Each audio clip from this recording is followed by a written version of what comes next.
Hello dear student, कैसे हैं? मैं शैलेंद्र सर। आज आप लोगों की क्लास बच्चों होने वाली है ब्रेन और स्पाइनल कार्ड के जस्ट उसके आगे से। ये ब्रेन और स्पाइनल कार्ड बच्चों में कल पढ़ा चुके हैं। नेक्स्ट वीडियो में ये कल पढ़ा चुके हैं। आप लोग वहां से जाकर देख लीजिएगा। जो बच्चे नहीं देख पाए हैं तो बच्चे पिछली वीडियो आप देखिएगा, उसके बाद से आज वाली क्लासेस का है। तो बच्चों आज हम लोग पढ़ेंगे नर्व सिस्टम्स। पढ़े ही थे, उससे मैंने 3 भागों में उसको डिवाइड भी किया था। कौन कौन सा? एक तंत्रिका तंत्र, तंत्रिका सेंट्रल केंद्रीय तंत्रिका तंत्र, केंद्रीय तंत्रिका तंत्र यानी सीएनएस सेंट्रल नर्वस सिस्टम। और परिधि, दूसरा क्या है? परिधीय तंत्रिका तंत्र, इसको बोलते हैं पेरिफेरल नर्वस सिस्टम या पीएनएस। और तीसरे को क्या बोलते हैं? स्वायत्त या स्वतंत्र नर्वस सिस्टम, इसको बोलते हैं ANS, autonomous nervous system. CNS में बच्चों केंद्रीय तंत्रिका तंत्र में हमने पढ़ा क्या? पिछली क्लास में ब्रेन पढ़े, ब्रेन के बाद स्पाइनल कार्ड पढ़े। स्पाइनल कार्ड तक का हम कल वीडियो पढ़ाए थे बच्चों, बताए थे आपको, बनाए थे, वो पढ़े थे हम लोग। तो आज बच्चों उसके जस्ट आगे, यदि बच्चों आप लोग मेरी क्लास में नए चैनल है, मेरे चैनल में आप लोग नए हैं तो प्लीज़ मेरे चैनल को सब्सक्राइब करें, लाइक करें और कमेंट करें। इससे हमारा इस तरह जैसे भी हम कोई भी वीडियो आपको डालेंगे, आपको नोटिफिकेशन आपको मिल जाएगा वीडियो। इससे मेरा और हमारे इस पढ़ाने के वीडियो को बार बार मैं आपको ऐसे ही लाता रहूँगा आपके सामने। तो बच्चों आज की क्लास होने वाली है प्रत्यावर्ती क्रियाएं। उसके आगे से प्रत्यावर्ती क्रियाएं। प्रत्यावर्ती क्रियाएं होता क्या है? इसको रिफ्लेक्स एक्शन बोलते हैं। रिफ्लेक्स एक्शन, प्रत्यावर्ती क्रियाएं बच्चों वो होती हैं जो अचानक आप लोग रिफ्लेक्स एक्शन के। फॉर एग्जाम्पल, जैसे आप लोग क्लास में बैठे रहते हैं, आज क्लास में आए और पता चला कि आपके फ्रेंड नहीं आए हैं, फ्रेंड नहीं आए हैं तो चलो कोई बात नहीं, मैं अपनी सीट पर बैठ गया। तो आप लोग आपस में बात कर रहे होते हैं, इतने में अचानक जो है आपका फ्रेंड आया, आपने देखा नहीं, और फ्रेंड आने के बाद अचानक आपको पकड़ लिया, हाँ ऐसे करके हो। तब तक आप लोग ऐसे झटक के बोलते हैं कौन? तो ऐसे आप लोग, यह जो आपका रिफ्लेक्स एक्शन हुआ, यह जो आपकी प्रतिक्रिया हुई, इसी को बोला जाता है रिफ्लेक्स एक्शन। अचानक हम लोग बात कर रहे हैं तो अचानक छींक आ जाती, छींक देते हैं आप लोग, बातों बातों में छींक देते हैं। होता है नहीं होता है?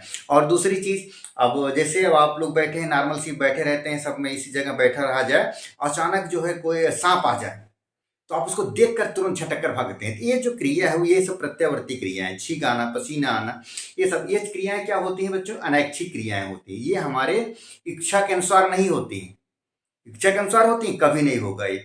जैसे प्रत्यावर्ती के अनैच्छिक क्रियाएं क्या होती हैं? दिल का धड़कना, श्वास लेना, ये सब क्या होती है? हमारी इच्छा के अनुसार नहीं होता है। पता चला भैया अब आपको मेरी इच्छा है अब सांस लिया जाए, तो ऐसे थोड़ी ना होगा। ये तो कॉन्टिन्यूअस है, हमारी इच्छा के अनुसार थोड़ी ना हो रहा है। इसी को बोला जाता है, इसको जो है यार प्रत्यावर्ती क्रियाएं, रिफ्लेक्स एक्शन होती क्या है?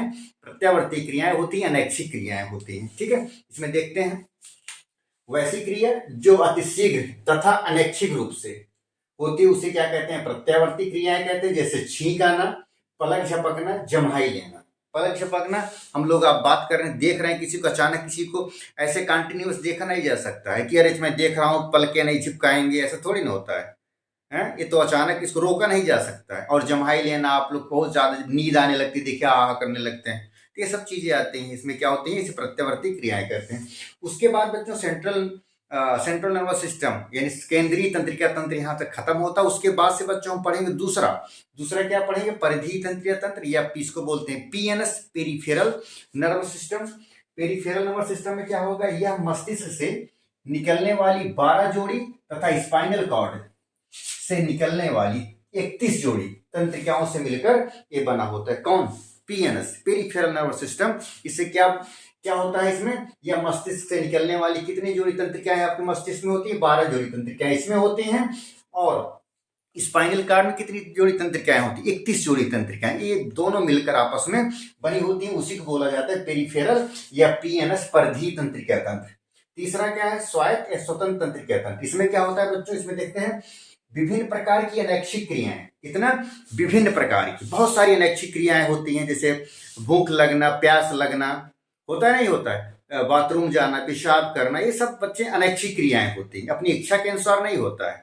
पलके झपकाना, ये सब अनैच्छिक, दिल का धड़कना, ये सब अपनी इच्छा के अनुसार, सांस लेना, ये सब अपनी इच्छा के अनुसार, तो ये सब, यही सब आपकी अनैच्छिक क्रियाएं होती हैं। इसमें कहा विभिन्न प्रकार की अनैच्छिक क्रियाओं को समुचित रूप से चलाने के लिए स्वतंत्र तंत्रिका तंत्र होता है, यानी स्वायत्त तंत्रिका तंत्र होता है या ऑटोनोमस होता है। इस तंत्रिका तंत्र की उन अंगों के कार्यों का नियंत्रण करती है जो हमारी इच्छा के अधीन कार्य नहीं करते हैं। जैसे क्या होता है इसमें, सांस लेना, हृदय धड़कना, आहार नाल में क्रमानुकुंचन होना, और उसके क्या होता है, इस तंत्र में दो तंत्रिकाएं होती हैं। कौन कौन सी होती हैं? एक अनुकंपी क्रियाएं होती हैं जिसको बोलते हैं सिंपैथिक क्रिया। इससे क्या होता है, इस क्रिया के अंतर्गत निम्न घटना होती है। कौन कौन सी घटना होती है? हृदय की गति का तेज हो जाना अनुकंपी में, और पैर थरथराना और रोंगटे खड़े हो जाना। ये कैसा होता है अनुकंपी क्रिया में? हृदय की गति का तेज हो जाना। जैसे अचानक बच्चों हम लोग पढ़ रहे होते हैं या ऐसे घर परिवार में घूम रहे हैं, कहीं भी आप बैठे रहते हैं, अचानक कोई तेज जो है सांप आ जाए, कुछ आ जाए, ऐसे शेर आ जाए, सब आ जाते हैं, तो ऐसे झटक कर हम लोग जब उठते हैं देखिएगा हार्ट बीट बहुत तेजी धड़कने लगता है, बहुत तेज धड़कने लगते हैं। क्या कहते हैं? अनुकंपी क्रियाएं होती है। और किसी को देखकर आपकी देखिए रोंगटे खड़े हो जाए, डर जाना, भूसाना हो जाता है, डरना होता है, डरने के बाद देखिए रोंगटे आपके खड़े हो जाते हैं, वो क्या होती है? हमारी अनुकंपी क्रिया में होती है, सिंपैथेटिक क्रिया में होती है। नेक्स्ट है आपका परानुकंपी क्रिया, यह पैरासिम्पैथेटिक होती है। यह क्या होता है इसमें बच्चों हम देखते हैं, यह शरीर की सामान्य अवस्था में होता है, सामान्य अवस्था में होने वाली क्रियाओं को प्रेरित करता है तथा शरीर में शिथिलन द्वारा विश्राम उत्पन्न करता है तथा रक्त दाब को कम करता है, पाचन को भी ये बढ़ाता है। कौन सा? परानुकंपी क्रिया में। बच्चों आप इसका स्क्रीनशॉट लीजिए, इसके बाद नेक्स्ट क्लास कराते हैं आपको।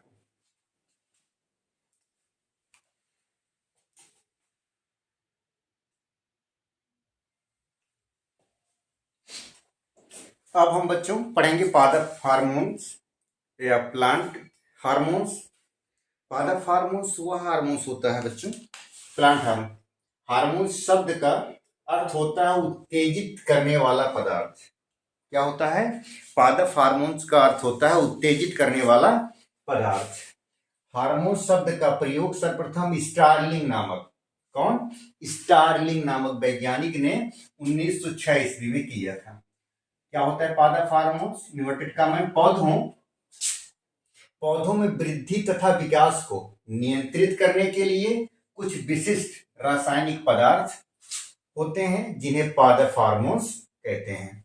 पादप हार्मोन्स कहते हैं ये जैसे पॉइंट में ये क्या करते हैं पादप हार्मोन्स? ये जड़, तना एवं कलिका के शीर्षस्थ विभज्य ऊतक में बनते हैं। शीर्षस्थ विभज्य ऊतक मतलब होता है एपिकल मेरिस्टेम। बच्चों जब हम टिश्यू पढ़ेंगे, ऊतक पढ़ेंगे, उससे और ज्यादा क्लियर आपको हम बताएंगे इसमें मेरिस्टेम विभज्य ऊतक क्या होता है, शीर्षस्थ विभज्य ऊतक क्या होता है, वहां पर और डिटेल पढ़ेंगे। बस आप अभी इतना जानिए कि शीर्षस्थ एपिकल मेरिस्टेम में पाया जाता है। नेक्स्ट क्या होता है? पादप।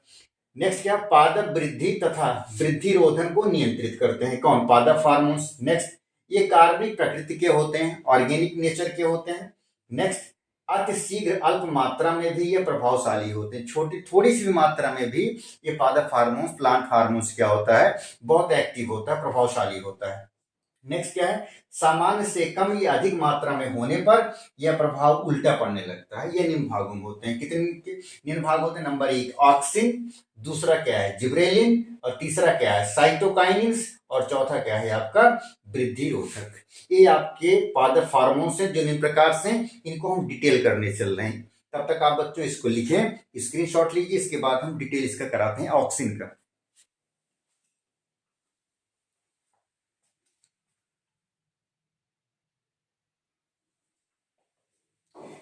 नेक्स्ट बच्चों पादप हार्मोन्स इन प्रकार में से नंबर पहला वाला आपका कौन पढ़ेंगे? ऑक्सिन। ऑक्सिन यह क्या होता है बच्चों? यह पादप हार्मोन में सबसे अधिक महत्वपूर्ण ऑक्सिन होता है। क्या होता है? यह पौधों के ऊपरी सिरों पर बनते हैं। यह मुख्यतया कोशिकाओं के दीर्घीकरण, क्या कहते हैं? दीर्घीकरण में वृद्धि को नियंत्रित करता है। कौन? ऑक्सिन। ऑक्सिन क्या करता है हमारा? यह पादप हार्मोन में सबसे अधिक महत्वपूर्ण ऑक्सिन है। यह पौधों के ऊपरी सिरों पर, टॉप पर, ऊपरी सिरों पर बनते हैं। यह मुख्यतः कोशिकाओं के दीर्घीकरण द्वारा वृद्धि को नियंत्रित करते हैं। जैसे क्या हो गया? इंडोल, इंडोल एसिटिक एसिड, या इसको बोलते हैं शॉर्ट फॉर्म में IA। दूसरा क्या है आपका इंडोल ब्यूटेरिक एसिड IBA। तीसरा क्या है आपका इंडोल पायरुविक एसिड IPA। और चौथा क्या है beta naphthalene acetic acid beta NA capital. और पांचवा है आपका 2,4-D या 2,4-D डाइक्लोरोफिनॉक्सी एसिटिक एसिड। ठीक है बच्चों, ये रहा आपका ऑक्सिन का हार्मोन्स, ऑक्सिन हार्मोन्स। दूसरा आपका है जिब्रेलिन हार्मोन्स। जिब्रेलिन हार्मोन्स बहुत इंपॉर्टेंट है, क्वेश्चंस बहुविकल्प में बहुत पूछा जाता है ऑब्जेक्टिव में, चाहे वनडे हो, SSC हो, नीट हो, एग्जाम कॉम्पिटिटिव में। जिब्रेलिन में कौन सा पूछा जाता है, इसकी खोज कुरोसावा नामक वैज्ञानिक ने 1906 ईस्वी में किया था। यह पौधे के सिरों तथा हेड तथा भ्रूण में बनता है। कहाँ बनता है, पौधे के सिरों तथा एम्ब्रियो में ये बनता है। क्या क्या पहला, जैसे ये क्या होगा, यह शैवाल कवक से लेकर पुष्पी पौधों तक सभी भागों में पाया जाता है। नेक्स्ट क्या है, इसके द्वारा बिना निषेचन के बीज रहित फलों बन जाते हैं, जैसे अंगूर हो गया, केला हो गया। ठीक है। नेक्स्ट तीसरा क्या है, इसका प्रयोग मटर, सेम, टमाटर आदि पत्तियों को अधिक चौड़ा करने में किया जाता है। किसका, जिब्रेलिन का। इसमें कैसे, मटर हुआ, सेम हुआ, टमाटर हुआ, जिब्रेलिन का प्रयोग करेंगे, इसकी पत्तियां क्या हो जाएंगी, ये चौड़ी हो जाएंगी। और दूसरा क्या है, यह बिना निषेचन की, इसका प्रयोग करने से बिना निषेचन के ही जो है क्या होता है, बीज रहित फल को क्या होता है, निर्माण हो जाता है। जैसे केला हो गया, अंगूर हो गया, इसी को बोलते हैं जो बिना निषेचन के ही बीज रहित फल बन जाने को ही क्या कहते हैं, अनिषेक फलन। बहुत पार्थिनोकार्पी, इतनी बार पूछा जाता है एग्जाम में, पार्थिनोकार्पी से किसे कहते हैं, वह कहते हैं उसे क्या कहते हैं, जो बिना निषेचन के ही बीज रहित फल का निर्माण कर दे, उसे क्या कहते हैं, पार्थिनोकार्पी कहते हैं। बच्चों इसका आप स्क्रीनशॉट लीजिए, इसके बाद नेक्स्ट क्लास कराते हैं।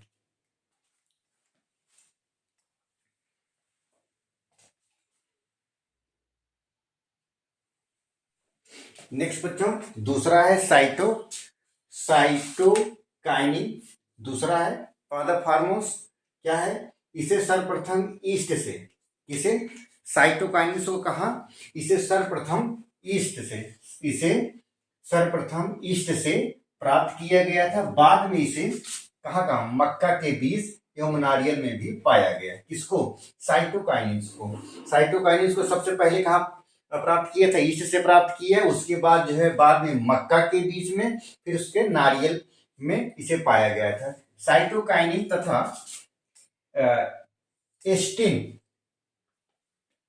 काइनेटिन तथा जिएटिन, दो ध्यान दीजिएगा, इसको दो चीज है, काइनेटिन और कौन सा है, जिएटिन नामक रसायन साइटोकाइनिन का कार्य करते हैं। दो एंजाइम बहुत इंपॉर्टेंट, कौन कौन सा है, काइनेटिन और कौन सा, जिएटिन।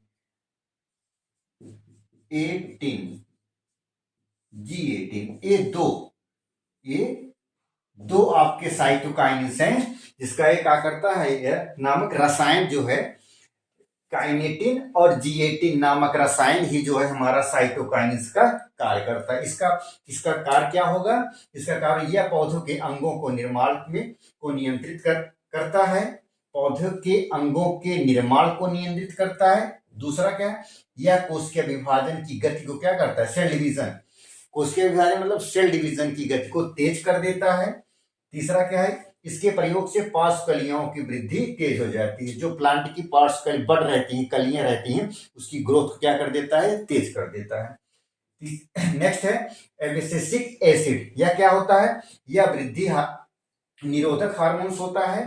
कार्न्स एवं एडिकेट नामक वैज्ञानिक, कौन कौन से, कार्न्स एवं एडिकेट नामक वैज्ञानिक ने सन 1961 से 65 में कपास के पौधों की कलियों से इसे अलग किया था।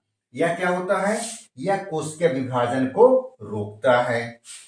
क्या नेक्स्ट क्या है इसका, यह कलियों व बीजों के अंकुरण को रोकता है। नेक्स्ट क्या है, यह आलू के कंद बनने में सहायता करता है। नेक्स्ट क्या है, यह पौधों में पुष्पों को खिलने से रोकता है। कौन सा, ये तीन कौन कौन सा, ये एब्सिसिक एसिड में क्या क्या है, यह पौधों को, नंबर एक क्या है, यह कलियों और बीजों के अंकुरण को रोकता है। और दूसरा क्या है, यह आलू के कंद बनने, कंद मतलब वही आलू नीचे के गोल कंद बनने में सहायता करता है। और तीसरा क्या है, यह पौधों में पुष्पों को खिलने से क्या करता है, रोकता है, एब्सिसिक। नेक्स्ट बच्चों इसको स्क्रीनशॉट लीजिए, इसके बाद नेक्स्ट क्लास कराते हैं।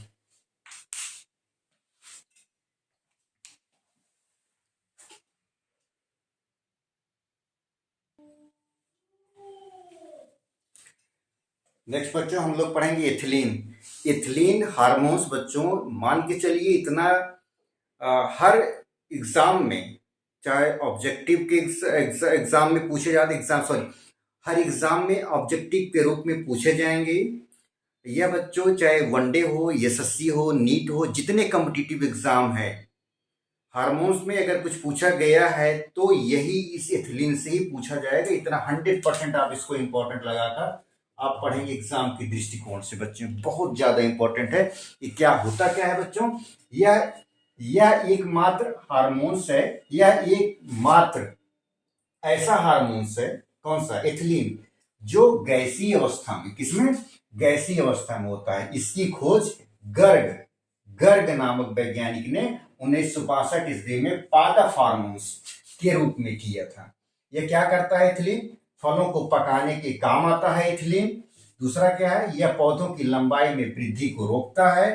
तीसरा क्या है, इथेफोन, इथेफोन अंडरलाइन करना, उसको 100% इंपॉर्टेंट करिएगा। इथेफोन नामक यौगिक से एथिलीन गैस निकलती है। नेक्स्ट क्या है, पुष्पन को कम करता है, किंतु अनानास, अनानास को अंडरलाइन करेंगे, अनानास में यह पुष्पन को बढ़ाता है। कौन सा, एथिलीन गैस। इसमें तीन इंपॉर्टेंट आपके जो है आपके क्वेश्चंस बनते हैं। एक, फलों को पकाने का कौन से हार्मोन्स का उपयोग किया जाता है, ये आपका है एथिलीन। दूसरा, इसकी खोज कौन किया था, गर्ग नामक वैज्ञानिक। तीसरा क्या कहता है, इथेफोन, इथेफोन नामक यौगिक से एथिलीन गैस निकलती है। यह 3 पॉइंट ऐसे हैं बच्चों जो बहुत एग्जाम में पूछे जाते हैं, जरूर इसको रट लीजिएगा। तो बच्चों आज की क्लास बस इतना ही, धन्यवाद। अगली क्लास नेक्स्ट कल होगी।